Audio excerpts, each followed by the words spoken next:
With all of Disney's recent unpopular changes and swarming controversies, the question stands: is Disney still the best theme park in the world, or has another company taken the top spot? Let's find out what the future of your theme park vacations could look like today on DFB Guide.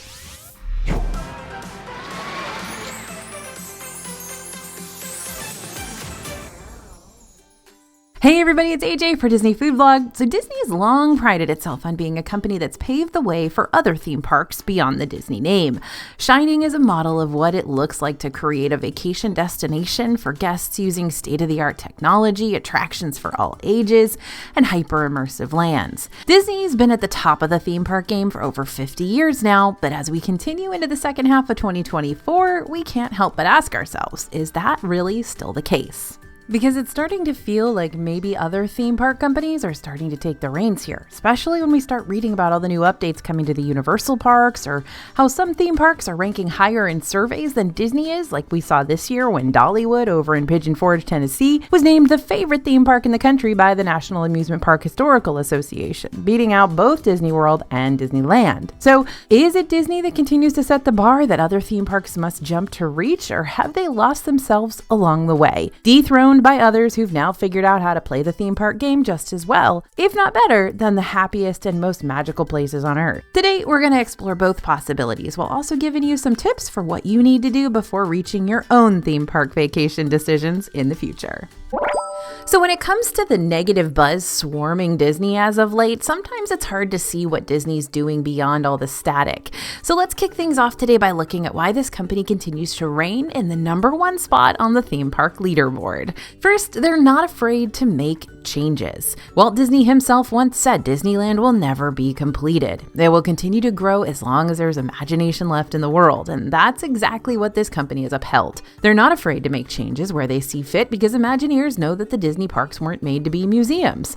They were made to be an adaptable concept that could morph into what's relevant for families today instead of sticking with the same old, same old. And those changes are the very thing that continue to pull guests back in year after year after year to see what Disney decides to come up with next to shake things up.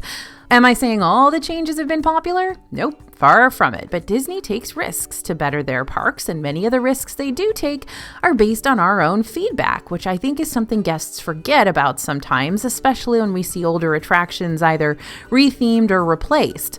Even when Disney seems to be fairly quiet on the home front, they're always scheming up something new for us to anticipate.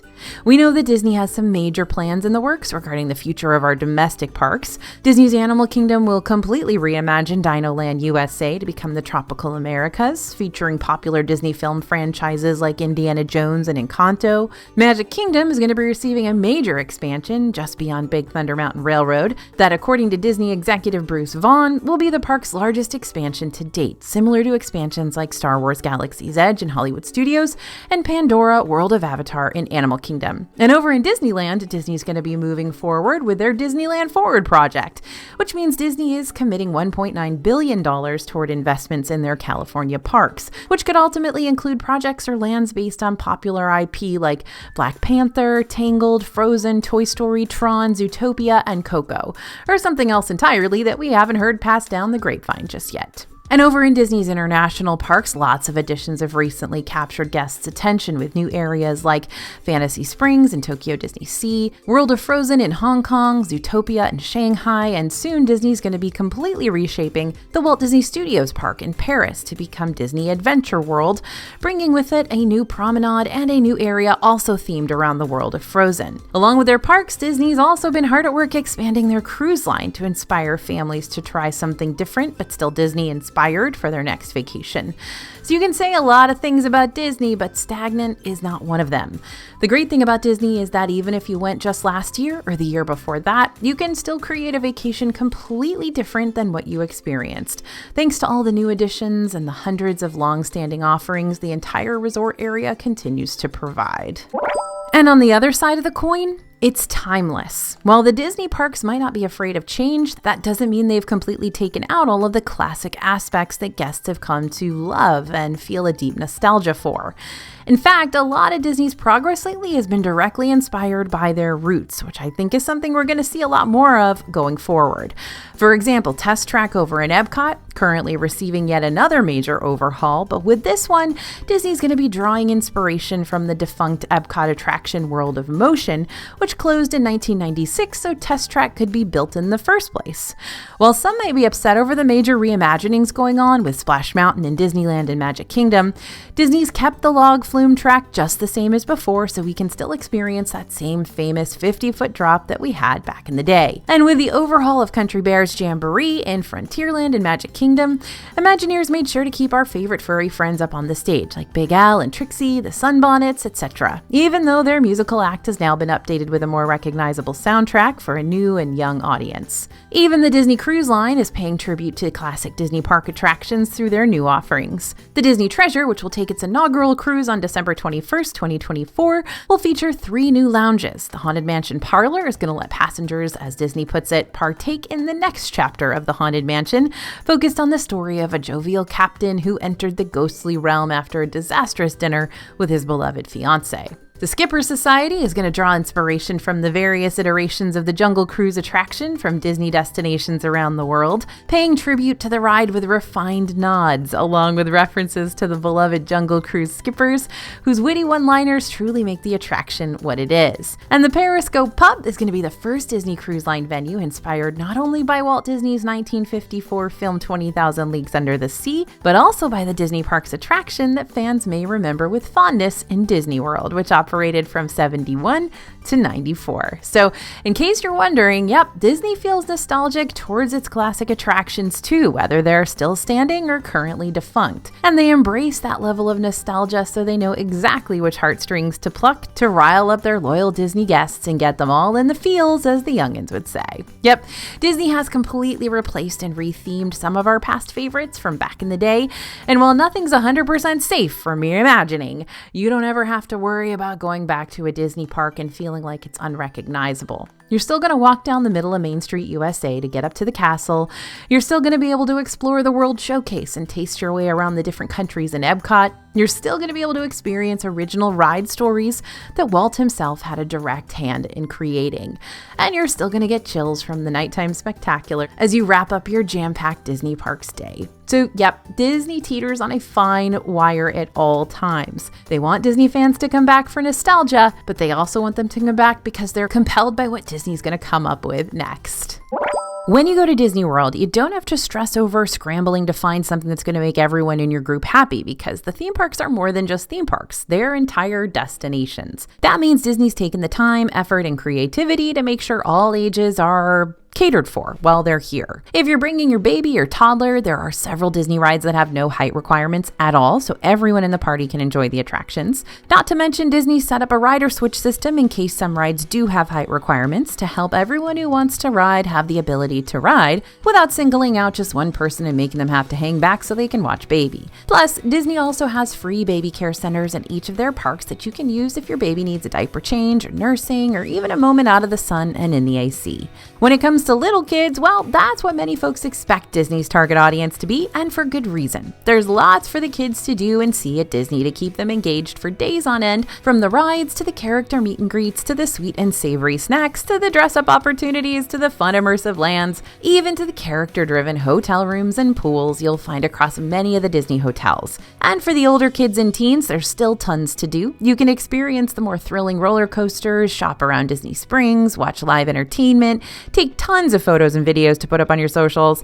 And for the adults, Disney caters to both the kids and kids at heart. You can take a vacation with the kids in tow and have a great time, but you can also go here for an adults-only getaway and still have a lot of fun. There are lots of themed lounges, classy signature restaurants, unique shopping opportunities, golf courses, relaxing resort beach sides, spas, modern hotel rooms, immersive side exhibits, international festivals, and more to fill your days with. So while some vacation destinations might be more specific to a certain age range, Disney continues to be a place for everyone to make memories.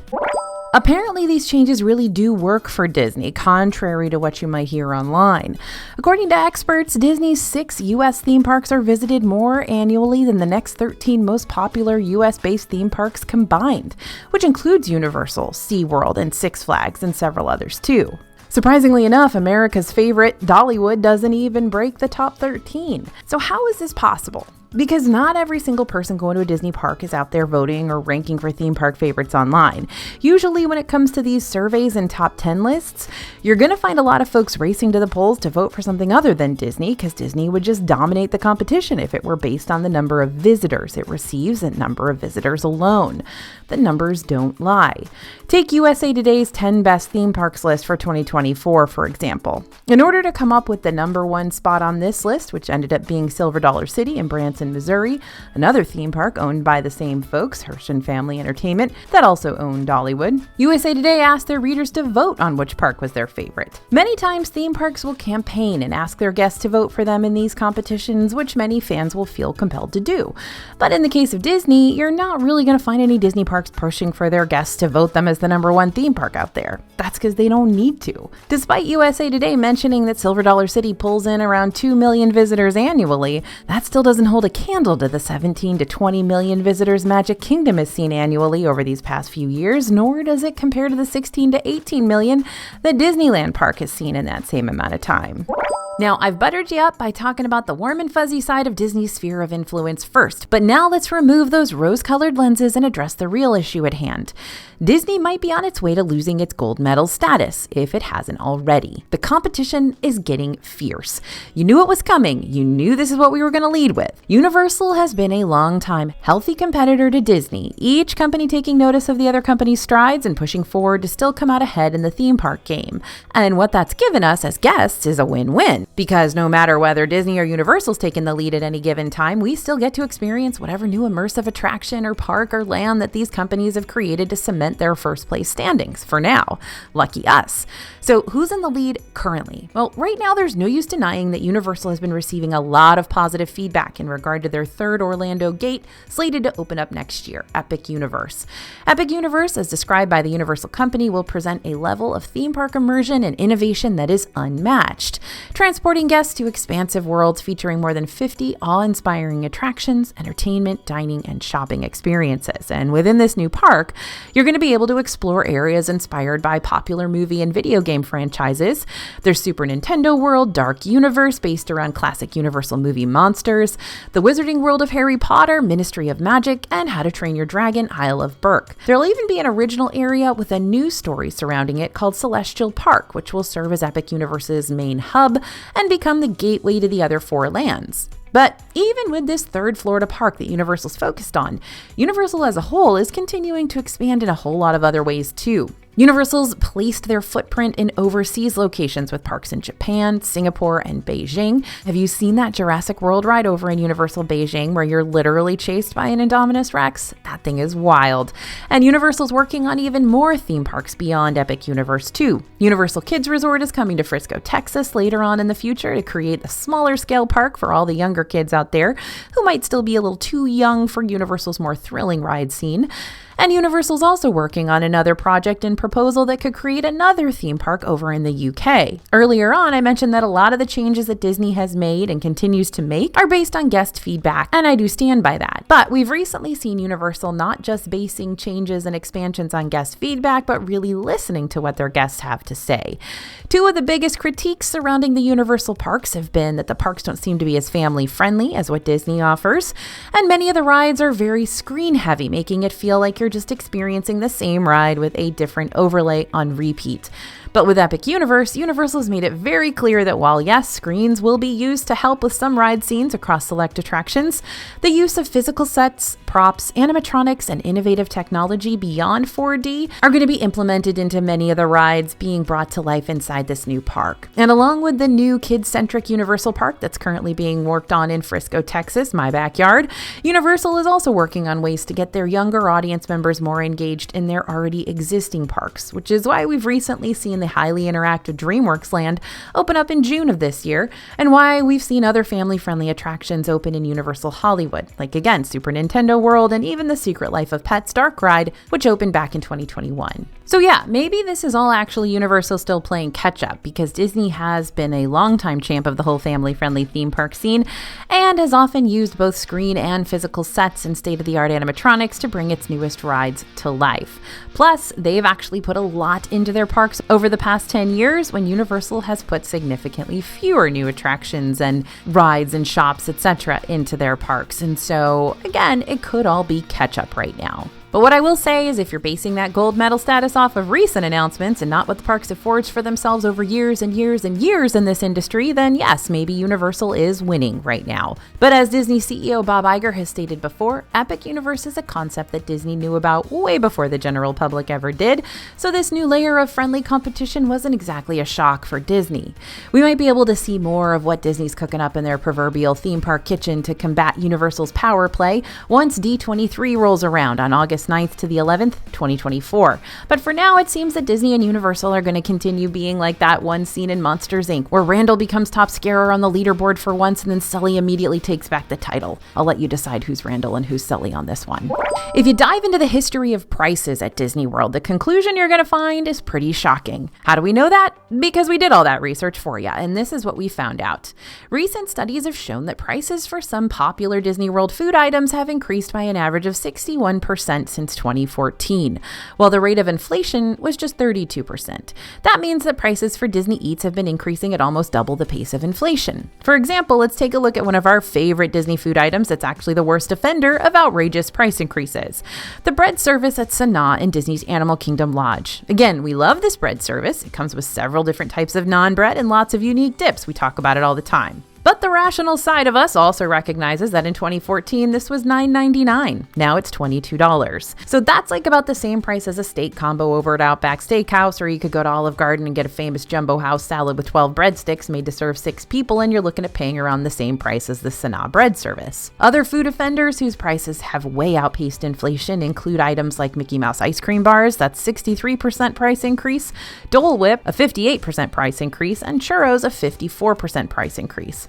Meanwhile, park ticket prices have increased by 56% in the last 10 years. If annual passes were increasing at the normal rate of inflation since they were first introduced in 1982, the Incredipass would cost about $325 today instead of $1,449 like they are currently. And of course, we can't ignore the once free services disappearing right out from under our noses, like FastPass Plus, Basic Resort Magic Bands, and the Magical Express, which used to take you from the Orlando International Airport to your hotel and back again for free. Now we have to pay for similar services like Lightning Lanes and Mears Connect.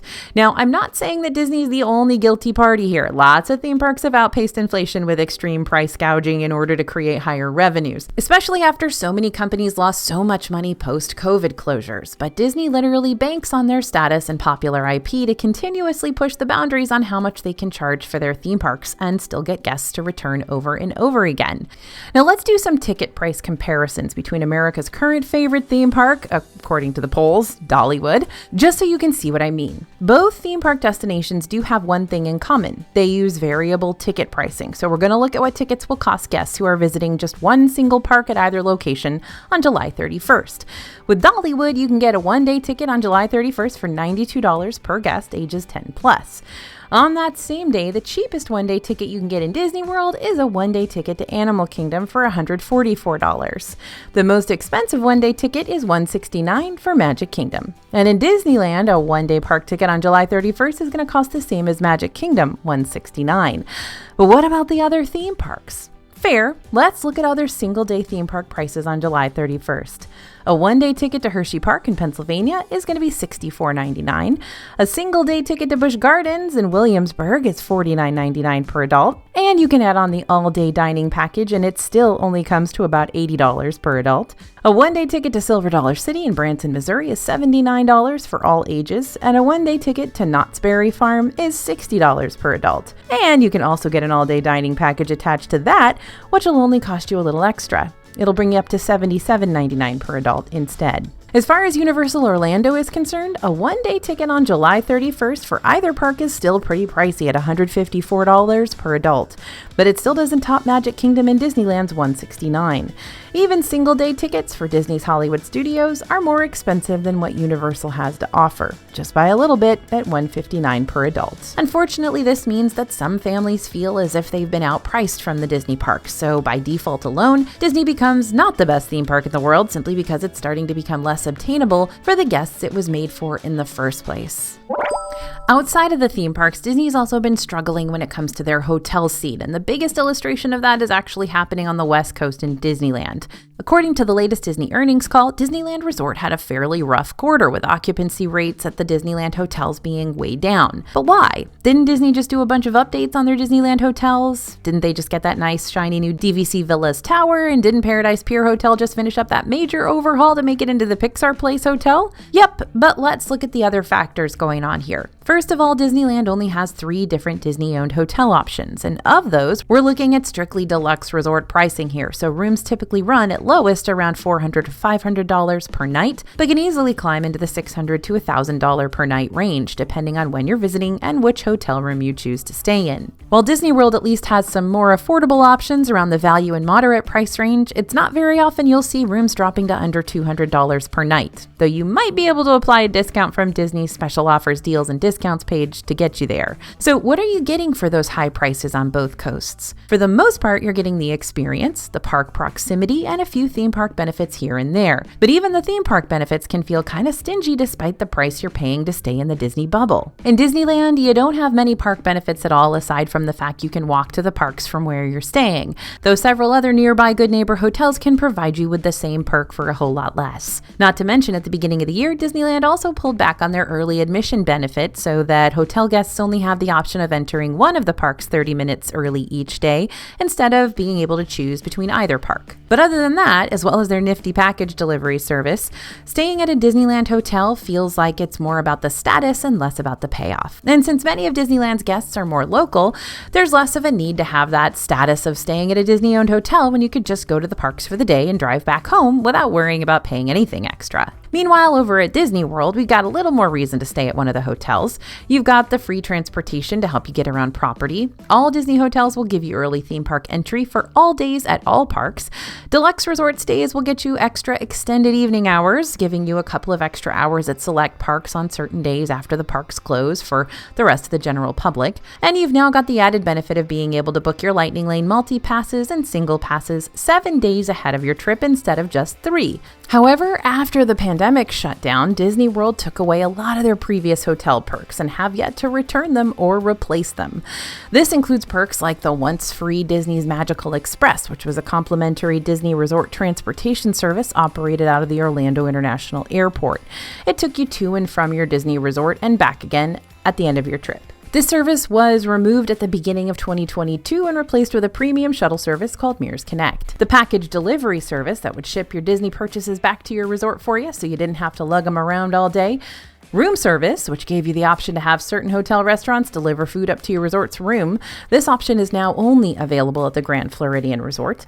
And free basic magic bands for everyone on the hotel reservations. Basically, the big draws for staying at these Disney hotels in the first place have disappeared, making the hotels less appealing.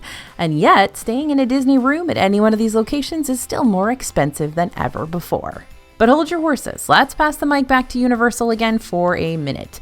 Universal Orlando also has different pricing tiers for its partnering hotels. Only when it comes to Universal's highest end hotels placed in the Premier category, you're still normally going to be paying the same price for these Premier rooms that you'd typically be paying to receive a moderate room at Disney.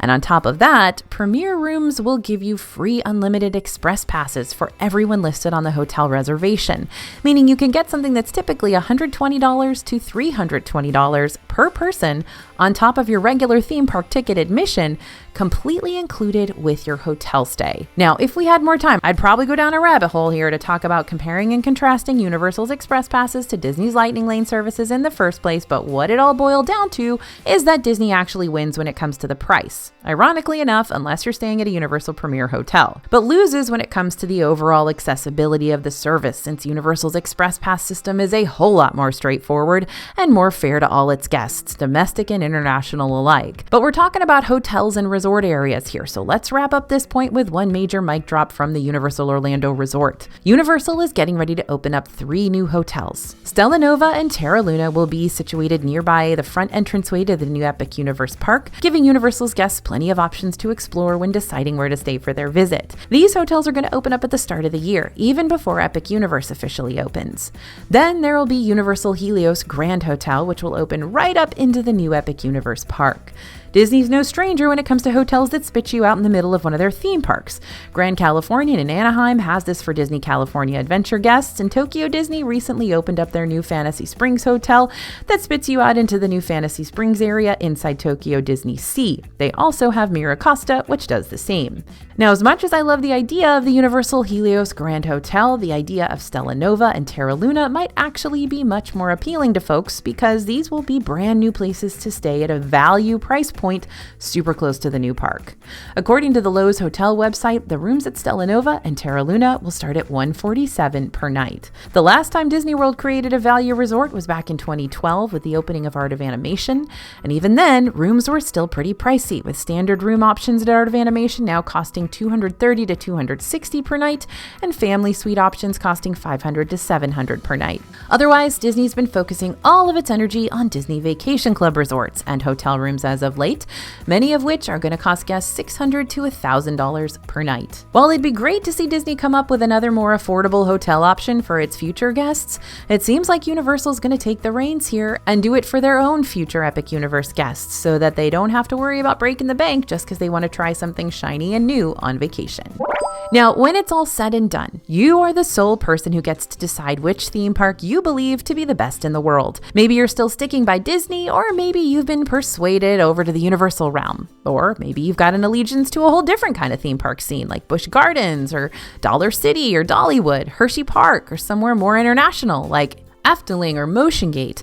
Wherever you want to go, I've got a few quick planning words of advice before locking in your next big theme park getaway toward the best theme park in the world. If you're trying to narrow down your theme park choices but are struggling to do so, make sure to answer the following questions to steer you toward the right direction. What are the age ranges of people traveling with you? Younger members of your group may still gravitate toward parks like Disney, but older members might be ready to try something different. How many days do you actually want to be in the theme parks versus visiting a different tourist attraction? Situating yourself inside the Disney bubble or another theme park resort area doesn't mean you're stuck there, but you might feel more compelled to stay within those resort parameters instead of venturing elsewhere. How much time do you have to save before your vacation?